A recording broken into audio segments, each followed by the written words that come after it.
بسم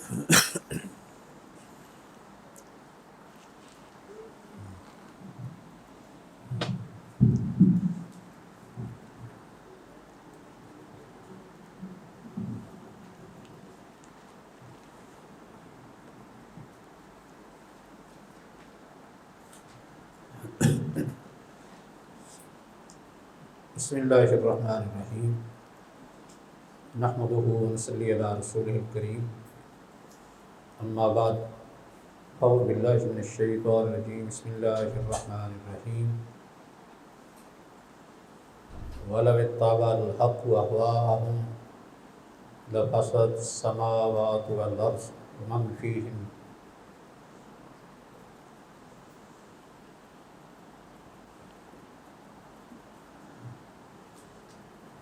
اس سے قبل ہم شارع کے مقاصد کی 3 تقسیمات پڑھ چکے ہیں۔ پہلی تقسیم یہ تھی کہ شارع نے ہمیں شریعت دیتے وقت ہمارے لیے احکام مقرر کرتے وقت مقاصد کا لحاظ رکھا ہے۔ ابتدائی طور پر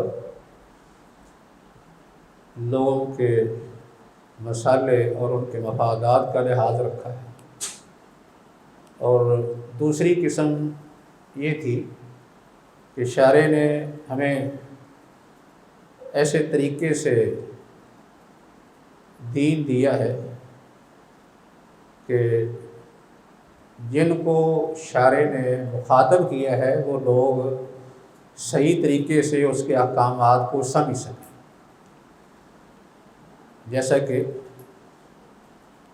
قرآن حدیث کا عربی زبان میں ہونا اور ایسے لوگوں کو خطاب کرنا جو قرآن اور حدیث کے یعنی زبان کے اعتبار سے اسالیب، مناہج اور طریقے جانتے تھے، ان کے انداز و اسلوب میں اللہ نے نازل فرمایا ہے۔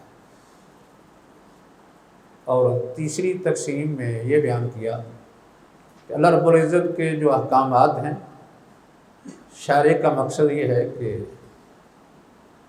جو لوگ ان احکام کے مخاطب ہیں وہ ان کو سمجھ سکیں اور ان پر عمل کر سکیں۔ یعنی ایسے احکامات دیے ہیں کہ لوگ یا جن کو اللہ نے پابند کیا ہے، کیونکہ انسان اور جن پابند ہیں، تو ان کی یہ قدرت میں، طاقت میں ہیں کہ وہ ان پر عمل کر سکتے ہیں۔ اگر طاقت میں نہیں ہے تو پھر شارع نے کوئی اس کے لیے دوسرا رستہ بیان کر دیا ہے۔ آج کے موضوع میں چوتھی تقسیم کا ذکر ہوگا۔ یہ شارع کے مقاصد میں سے ایک مقصد یہ ہے کہ اللہ رب العزت نے ہمیں جو شریعت عطا کی ہے، جو ہمیں دین دیا ہے، یا ہمارے لیے جو احکام مقرر کیے ہیں، ان احکام میں شارع کا مقصد کیا ہے کہ لوگوں کو، مکلف بندوں کو ان کی خواہشات سے نکالنا اور اللہ رب العزت کے احکام کے تابع بنانا، یہ مقصد ہے۔ یعنی احکام کس لیے دیے ہیں؟ تاکہ لوگوں کو ان کی خواہشات سے نکالا جائے، خواہشات کے جو دوائی اور اس کے محرکات ہیں ان سے نکالا جائے، اور اللہ رب العزت کے احکام کے انہیں تابع بنایا جائے۔ ہر انسان اللہ رب العزت کا اس طرح تابع فرمان، مطیع اور اس کی بندگی کرنے والا بن جائے، اختیاری طور پر، جیسا کہ وہ اضطراری طور پر اس کا بنتا ہے۔ ان بہت سے ایسے امور ہیں جنہیں کونی امور بھی کہا جاتا ہے، ان میں انسان مجبور ہے اللہ رب العزت کے فیصلوں کو وہ تسلیم کرتا ہے بے بس ہے، کچھ کر نہیں سکتا، اسے ان فیصلوں میں کوئی اختیار نہیں ہوتا۔ اللہ رب العزت کی طرف سے بارش آتی ہے، نہیں آتی، کوئی زلزلہ آتا ہے، سیلاب آتا ہے، اندھیری آتی ہے، گرمی کا آنا، سردی کا آنا، رات کا آنا، دن کا آنا، یہ ایسے امور ہیں کہ انسان مجبور ہو کر اللہ کے احکام کو تسلیم کرتا ہے۔ اللہ رب العزت چاہتے ہیں کہ جیسا کہ وہ مجبور ہو کر اللہ کا بندہ بنتا ہے، ویسے اپنے اختیار میں بھی اللہ کا بندہ بنتا ہے۔ جہاں اس کا اختیار چلتا ہے وہاں بھی اپنی خواہشات کی پیروی کرنے کے بجائے اللہ رب العزت کے احکام کی پابندی کرنے والا ہو، اس کے سامنے جھکنے والا ہو۔ اللہ نے قرآن مجید میں نص صریح کے اندر یہ بیان کیا ہے کہ اللہ نے انسانوں کو اور جنوں کو اپنی عبادت کے لیے پیدا کیا ہے۔ وما خلقت الجن والانس الا لیعبدون، جن و انس کی تخلیق عبادت کے لیے ہوئی ہے۔ تو اس کا مقصد کیا ہے کہ انسان کو، مکلفین کو ان کی خواہشات سے نکالا جائے، اللہ کی بندگی پر لگایا جائے اور اس کے احکام کے ان کو تابع بنایا جائے۔ یہ دلیل تو نص صریح ہے۔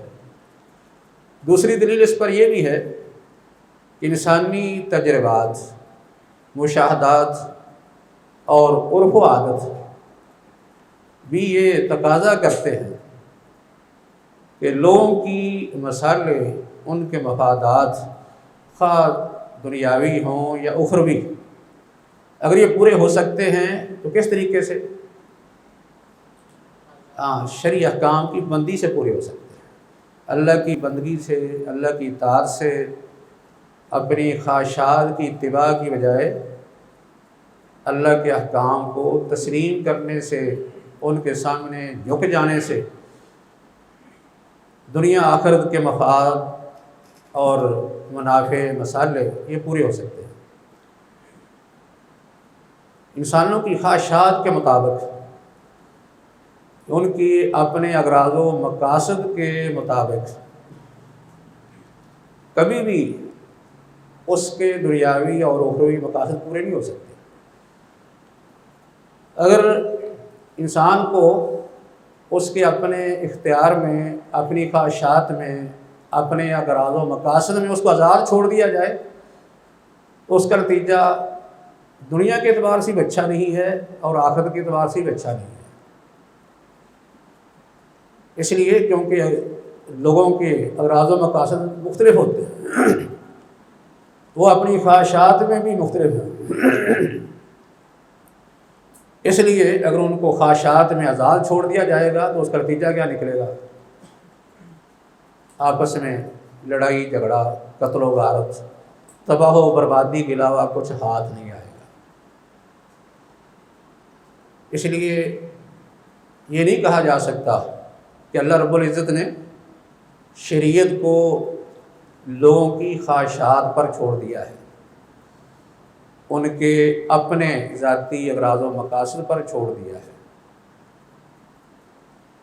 کیونکہ اس طرح تو سارا نظام ہی در و بر ہو جائے گا۔ یہ بات کوئی بطور سوال پوچھ سکتا ہے کہ اللہ رب العزت نے یہ احکام تو دیے ہیں لوگوں کی مصلحتوں کے لیے، ان کے مفاد کے لیے، ان کے مسائل پورے کرنے کے لیے، تو پھر کیسے کہا جا سکتا ہے کہ ان کی خواہشات کا لحاظ نہیں رکھا جائے گا، وہ اپنی مرضی کے مطابق کچھ کر نہیں سکتے؟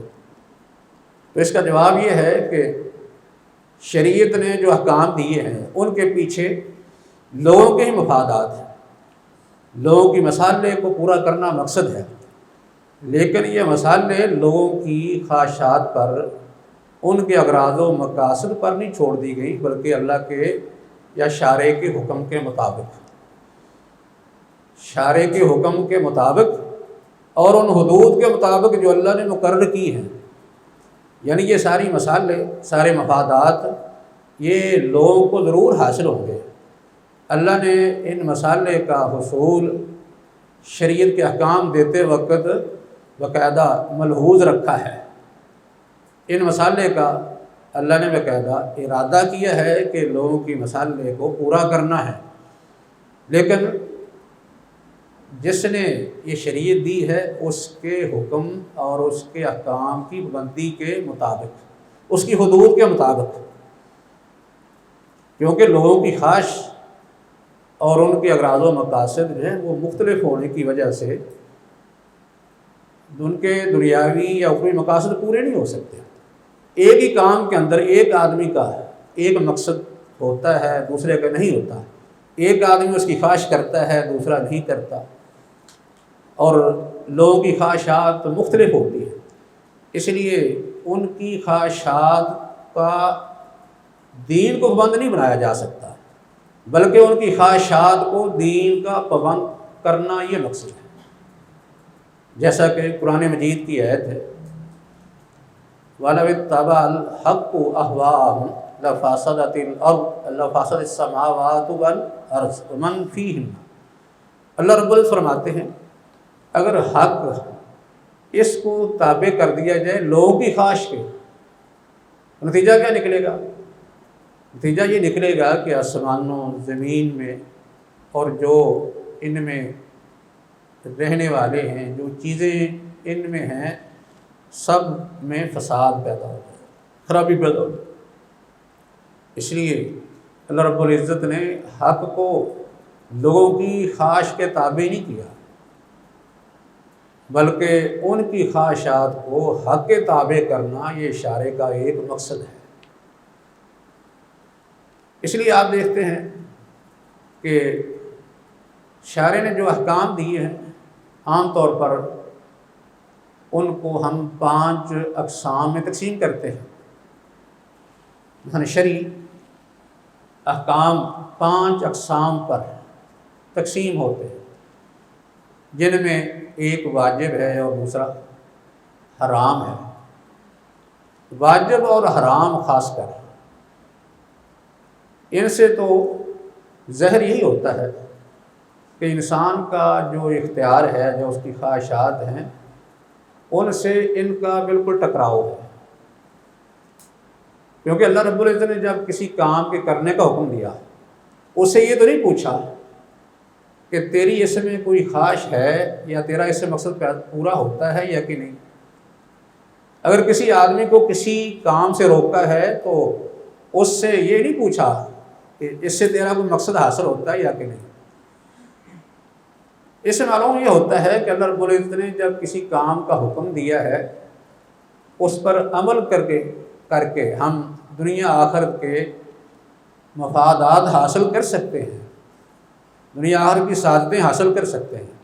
جس کام سے روکا ہے اس سے روک کر بھی ہم حاصل کر سکتے ہیں، لیکن یہ امر و نہیں، یہ کسی کی خواہش کے تابع نہیں۔ اللہ نے یہ نہیں دیکھا، یہ اس سے پوچھا نہیں ہے کہ یہ حکم دینے لگے ہیں تیری خواہش اس سے پوری ہوتی ہے یا کہ نہیں، بلکہ ان کو امر نہیں کے تابع کیا ہے۔ آپ نے اللہ رب العزت کے جو اوامر اور نواہی ہیں ان کے تابع ہو کے چلنا ہے۔ جب آپ اللہ کے اوامر و نواہی کے تابع ہو کے چلیں گے، اپنی خواہشات کو چھوڑ دیں گے، تو پھر آپ کے مقاصد ضرور پورے ہوں گے۔ اگر کسی وقت کسی آدمی کا جو ہے وہ ذاتی مقصد اس ضمن میں پورا ہو جاتا ہے، مثلا ایک آدمی کو کہا گیا کہ وہ نماز پڑھے، اب نماز اسی خواہش پر تو نہیں چھوڑی گئی، یا کسی کو کہا گیا کہ تو نے شراب سے اپنے آپ کو بچانا ہے، زنا سے بچانا ہے، چوری سے بچانا ہے، تو اس میں اس کا کوئی نہ کوئی فائدہ بھی حاصل ہو گیا، اس کو فائدہ پہنچ گیا کوئی، یعنی شارع کے حکم پر عمل کرتے ہوئے اسے کوئی فائدہ پہنچ گیا، تو یہ فائدہ جو ہے یہ عارضی اور وقتی ہوگا، اصلی نہیں۔ اصلی مفاد یا اصلی منفعت وہی ہے جو شارع نے احکام بیان کرتے وقت اس میں رکھی ہے، وہ اصلی ہے اور یہ اس کے تابع ہے۔ بے تب یا کوئی عارضی فائدہ حاصل ہو سکتا ہے۔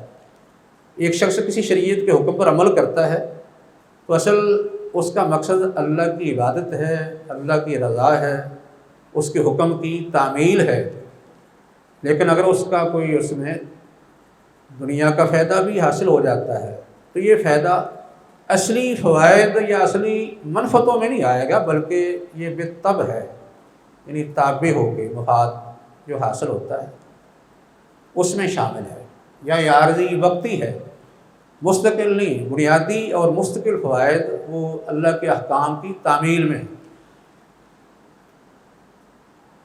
ایسے ہی اللہ رب العزت نے دوسرے احکام دیے جن کو ہم مندوب بھی کہتے ہیں یا وہ مستحب بھی کہا جاتا ہے، ایسے ہی مکروہ ہے یا مباح ہے۔ ظاہری طور پر یہ تین قسمیں وہ ہیں کہ جو انسان کے اختیار میں داخل کر دی، شارع نے خود ہی کر دیا کہ مندوب پر آپ نے عمل کرنا ہے تو کر لیں، نہ کرنا ہو تو پھر بھی اختیار ہے، لیکن پھر بھی اس کی ایک حد ہے نا کہ اسے اختیار تو دے دیا لیکن بالکل اس طرح آزاد نہیں چھوڑ دیا کہ وہ کلی طور پر ہی جو ہے وہ اس سے کنارہ کش ہو جائے۔ مثلا جزوی طور پر اسے اختیار دے دیا نا کہ آپ ہم کسی مستحب پر عمل کر لیں، کسی پر نہ کریں کوئی حرج نہیں، یا کسی وقت کر لیں کسی وقت نہ کریں، لیکن اگر کوئی شخص مستقل ہی مستحبات کو چھوڑ دیتا ہے، مندوبات کو بالکل ہی ترک کر دیتا ہے، تو ایسا شخص جو ہے وہ کوئی اچھا نہیں کہلاتا، بلکہ یہ شخص قابل ملامت ہوتا ہے۔ ایسے ہی مکروہ میں یہ تو گنجائش رکھتی انسان کو اختیار دے دیا کہ اپنے اختیار کے تحت وہ مکروہ کو چھوڑ دے تو بہتر افضل ہے، نہ چھوڑے تو پھر بھی کوئی حرج نہیں، گنہ گار نہیں۔ لیکن اگر کوئی شخص مستقل ہی مکروہات پر ہی عمل کرتا جائے تو یہ شخص بھی قابل ملامت ہوگا۔ ایسے ہی مباح ہے، مباح میں اللہ نے اختیار تو دے دیا کہ اگر کوئی آدمی چاہے تو کر لے، نہ چاہے تو نہ کرے، دونوں پہلو اس کے برابر ہیں، نہ تو کوئی گناہ ہے نہ کوئی ثواب ہے، لیکن اس کی بھی کچھ حدود و قیود ہیں نا مباح کے اندر بھی۔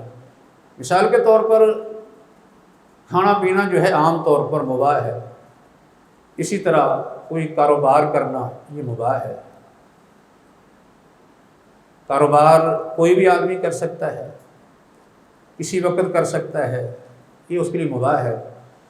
جیسے کھانا پینا کوئی کھا لے یا جو ہے وہ کسی وقت میں کھائے، کوئی چیز کھائے، اسے اس میں تو اختیار ہے۔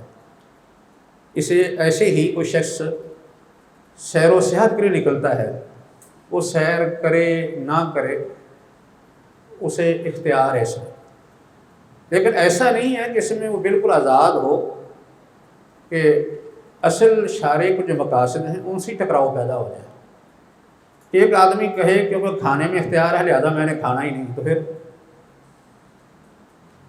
شارع نے اس کو اس طرح نہیں چھوڑ دیا کہ تو اپنی خواہش پر ہی چلتے چلتے کہے کہ چلو جی اگر اختیار ہے تو میں کھاتا ہی نہیں، اس نتیجہ کیا نکلے گا کہ وہ بھوکا مر جائے گا، پیاسا مر جائے گا، تو یہ تو خودکشی ہے، اس کی تو اجازت نہیں دی۔ ایسے لباس میں اختیار دیا نا، لباس میں جو چاہے وہ اختیار کر لے، لیکن اس کا مطلب یہ نہیں کہ لباس پہنے ہی نہ، کیونکہ مباح ہے اس لیے میں لباس پہنتا ہی نہیں۔ صدر کو ڈھانپنا گرمی سردی سے بچاؤ کے لیے اتنا لباس جس سے اس کے جسم کو کوئی نقصان نہ ہو، یہ اس کے لیے ضروری ہوگا۔ ایسے ہی سیر و سیاحت یہ اس کے لیے مباح تو ہے کہ کرے نہ کرے، اختیار ہے، اللہ نے اس کو اس کے اختیار میں دے دیا، لیکن ایسا نہیں ہے کہ اپنے اختیار کو وہ ایسے خواہش کے مطابق استعمال کرے کہ اصل مقاصد جو ہیں اصلی مقاصد سے ٹکراؤ پیدا ہو جائے۔ وہ کیا کہ وہ سارا وقت سیر و سیاحت پر ہی لگا دے، واجبات مستحبات اس کی جو ذمہ داریاں ہیں وہ ساری کی ساری متاثر ہو جائیں، ان کو نقصان پہنچے، اس طریقے سے اسے اختیار نہیں دیا گیا۔ تو اس سے یہ معلوم ہوتا ہے کہ اللہ رب العزت نے جو احکام دیے ہیں اس کا مقصد یہ ہے کہ مخاطب یا مکلف وہ اللہ کا بندہ بن جائے، اس کی عبادت میں آ جائے، اس کی اطاعت میں آ جائے، اس کے احکام کے تابع ہو جائے، اپنی خواہشات کو وہ چھوڑ دے، خواہشات سے نکل جائے، یہ مقصد ہے۔